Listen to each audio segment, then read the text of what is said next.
Monday, September 29th, 2025. Just back here to unroll some fence and have a look at things and get ready for hanging fence. But I wanted to do a short video for rapid soil building for your farm or garden, because a friend of mine was asking me about that, and I thought we would talk about it. So there are many different tools in the toolbox for soil building, but let's talk about the really easy to access tools and the tools that give us the most beneficial gain, the highest efficiency on a per dollar basis, on a per input workload basis, etc. So number one in the toolbox for me, cover crops. The higher diversity of species in those cover crops, the better. If you're in a cold season, a cold climate like we are, and you have freezing winters like we do, then you want some diversity in cover crops, both cover crops that will perform well during summer seasons and warm weather like we have right now, and cover crops that will perform well through the winter and continue to do their job through the winter. So two favorites of mine that I'm aware of that are excellent for overwintering are Austrian winter pea and winter rye. And why is that? Well, winter rye is excellent at building soil structure. It has these fine root hairs that spread out all over the place, and that helps build soil structure. That also acts as a channel for root exudates, sugars produced by the plant, to be released into the soil to feed the microbial community in the soil. That microbial community will then use that energy to mine minerals, and that energy will come back to the plant in the form of mined minerals at some point. The Austrian winter pea, also good root structures, but one of the big benefits we get out of Austrian winter pea, because it's a legume, it's a nitrogen fixer. In other words, it pairs with communities of microbes that fix nitrogen from the air. So when you think about it, the air is 78% nitrogen. So if you can fix nitrogen directly out of the air at a high enough rate, then you don't have to add any nitrogen to your soil. And that's a very key critical point in regenerative agriculture in general. So since we're here, we'll just use this block as an example of using cover crops, using diverse cover crops to build soils. And so what do we put in here? We put in a planting of buckwheat, purple top turnip, daikon radish, winter rye, and Austrian winter pea. Well, the purple top turnip and daikon radish are excellent soil builders, and they're really good at drilling channels down into the soil. Here's a daikon radish that's blowing up. And when they die back, they leave behind all the nutrient that was in that root, and that becomes food for the next cycle of nutrients in the soil. What we're really trying to do when we build soils is to keep nutrient cycling going. In other words, the nutrients that we have on the plot get recycled back through the biodegradation process into the soil and become nutrients for the new plants that we plant. So purple top turnip also has a giant tuberous-like root on it. Let me find one here. So these will also get a giant root on them. You can see the start of a purple root right there. And that'll grow up to a giant root, provided it doesn't freeze out before it does. And that same effect will be there. That'll provide nutrients back to the soil. So then, integrated with those species all together, when the daikon radish and the purple top turnip and the buckwheat die back at frost, at freezing, they'll leave behind all those nutrients, and they'll feed those microbial communities, both over the winter and provide a food source for the winter rye and the Austrian winter pea as they're growing over the winter, and then even more so in the spring as the soil warms up and that stuff starts to degrade faster. It'll provide this flush of nutrient in the spring. And isn't that just about the time you'd want another flush of nutrient for whatever crop you're planting following it? Okay, so we talked about tool number 1, cover cropping. Let's talk about tools number 2 and 3. And we should work those tools together, integrated with tool number 1, cover cropping, for a synergistic stack that gives us tremendous advantages in a very short period of time. So 2 products I always try to pair when I plant a crop anywhere on my farm. If I have it handy and I can make it work with the crop I'm planting, they are BioCoat Gold from Tenio Products. You can buy them through Advancing Eco Agriculture. And Spectrum. They have a couple different versions. I'm using Spectrum DS, which I think has a little bit more microbial communities in it. But anything in the Spectrum line. And those 2 are super soil microbe inoculants.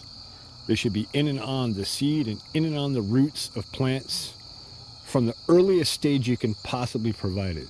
Because as soon as those plants can pair with fungi and bacteria, they now have connected to that microbial community in the soil, and that microbial community will continue onward, continue pairing and working as a synergistic team, provided you don't disrupt it with something like tillage or chemical fertilizers or pesticides or herbicides or fungicides.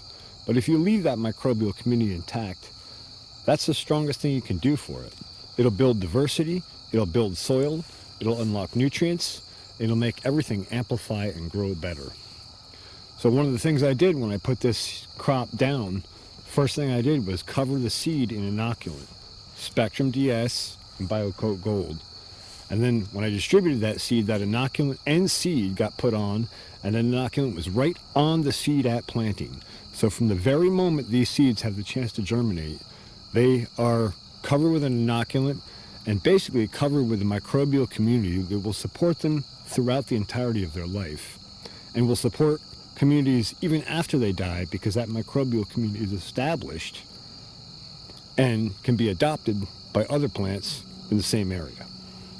Of course, any of these microbe inoculants that we put in, if we are providing the right environment for them, that whole community is going to grow, not just outward in the soil profile, not just between plants, but also going down. So the bigger the sphere of influence we can have with our inoculants, then obviously the more nutrient is available for us to pull back as plants feed soils with their exudates, and those exudates provide energy for the microbial communities in the soil, and they mine nutrients and release those nutrients back to the plants. Okay, now so the last tool in the toolbox is a super duper tool, super capable. It'll cost you a little bit up front, but it'll pay you back really well. Incredible ROI. Those 2 products are products from Advancing Eco Agriculture. One's called Sea Shield, and another is called Rejuvent. And Rejuvent is a replacement for Rejuvenate. Rejuvent is just the newer version, a little bit better, a little bit more beneficial.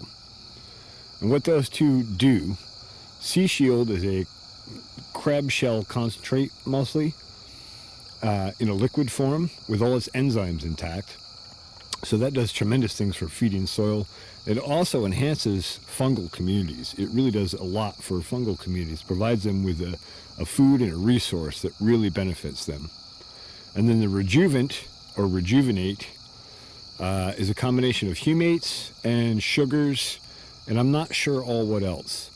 But if you pair those 2 together in combination with the inoculants we talked about before, Spectrum DS and BioCoat Gold, they have been shown to improve soils dramatically in a very short period of time just by putting them down in the fall and letting them overwinter. And those microbial communities carry on through the winter. It's part of why we like to plant something like winter rye and Austrian winter pea that continue through the winter, because those plants will keep growing through the winter. And that means that you're keeping the microbial community alive, you're feeding the microbial community, and more importantly, you're still photosynthesizing even through the 4 to 6 months where most people just let their land go fallow. Well, lest you should forget, photosynthesis is the engine that drives all of it. If you don't have photosynthesis, you don't put energy in the soil and nothing happens. So, knowing that photosynthesis is the basis, or the root of the energetic system for this, all we're really trying to do is capture sunlight energy to our leaf surfaces in the most efficient manner and transfer as much of that energy into the soil microbial community, because when they have energy, they can mine nutrients and unlock soils. So this is just kind of a short overview of how to approach this. And this block here will be, well, it is already a decent example of that. As you can see, it's greened up tremendously. It's growing thick and dense and beautiful. And again, I'll just point out that, the exact same soil, there is no difference in this soil between here and here, with the exception of a little minor tillage, inoculants, cover crops, and foliar feeds. That's the only difference. So you can take soil like this, and with a little bit of the right tools, you can make it do that in a couple of months. And what do you think happens if you let that go on for a couple of years? Well, obviously your benefits and gains are going to be much higher over a longer time period. If you can do this in 2 months, imagine what you can do in 2 years, applying those same practices and trying your best not to disrupt microbial communities and doing everything that you can to enhance microbial communities. Now, there's a few other subtle components we should just touch on here so that you're aware of them. And the primary one is trace mineral nutrition. Many of the trace minerals that dramatically enhance photosynthesis and plant health and plant immunity have similar or the same effect on animals and humans, for one. So you want that in your food because that's what supports your enzymatic function, that's what supports your hormone function, that's what supports your nutritional usage, that's what supports enzymes and enzyme cofactors, and those are super critical for unlocking things that would not normally unlock under normal circumstances very well. But if you have the right enzyme present, you can accelerate that process dramatically. So the same applies to any crop you're growing. You have to have the trace minerals present. The easiest way I know to get those in right now, for me, for my soil, for my land, is something called MicroPack from Advancing Eco-Agriculture. It's a combination of most of the trace minerals you need to support good plant health and good photosynthesis and good enzyme activity and good microbial activity. All these little bugs, all these little soil microbes and plants and all these pieces, they all require very similar enzymes, very similar trace minerals for very similar processes. So if you don't have those present, things aren't going to roll quite as well. So that's something you want to do. Now, if you really want to take it all the way out and really get your soil balanced right, I recommend you get a soil test done and send those out to the lab, get those results back, and contact someone who knows what they're doing with soil to give you some advice on how to amend the soil. And actually, Logan Labs has a free 10-minute consultation. If you buy their soil test, I think their test is like $75 or $80. Probably costs you $15 or $20 to ship it.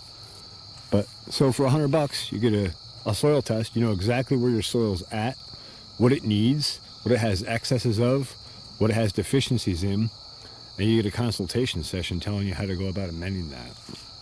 That's a super valuable tool you can do. Pretty inexpensive when you consider things. I mean, what do you spend on seeds or plants to start your garden every year?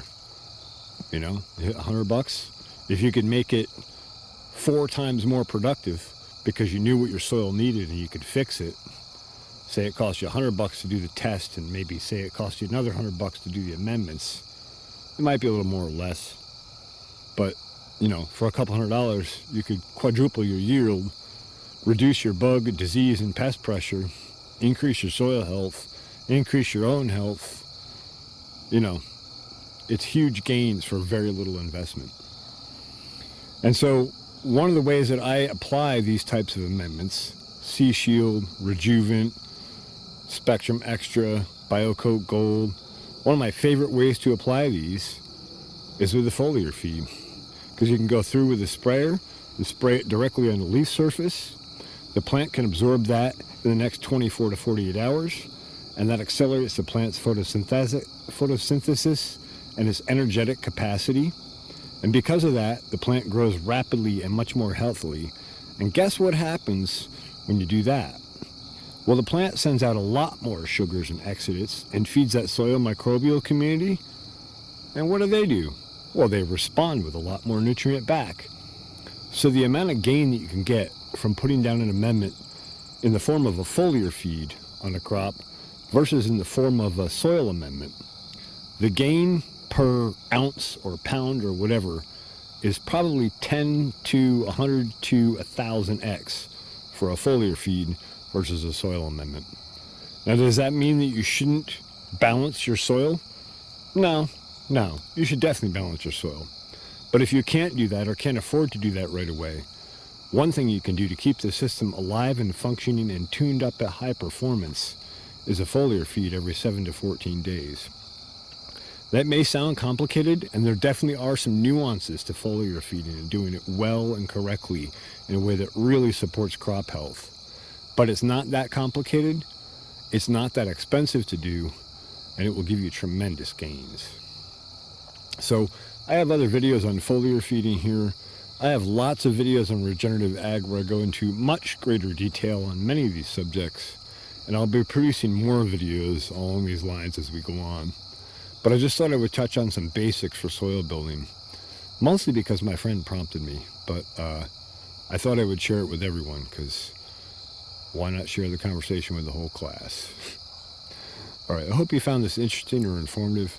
Thanks for watching the Pharmacy Seeds Network. And remember, keep your friends close and your farmers closer.